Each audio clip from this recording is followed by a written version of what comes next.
فضل كبير من ربك ورحمة ورزق من تلقى طير مسوي عش ومبيض ببيتكم، معناها أمن ببيتك وجا نصب عشه بيه. جبت لهن هاي راح تصير للأكل وهاي الثانية للمي.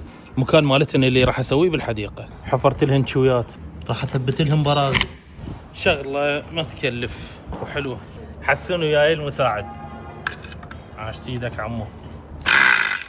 هسه قعدتها حديد. شلونها؟ بغت الثانية. هاي الحنطة متوفرة وسعرها رخيص كلش ويحبونها. غدا 10 يوق. نفتح الحنطة بعض.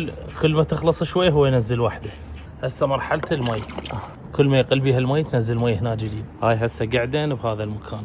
هاي الطيور هي جزء مهم من نظامنا البيئي، وارحموا من في الأرض يرحمكم من في السماء. يعني حتى شغلة مو مكلفة.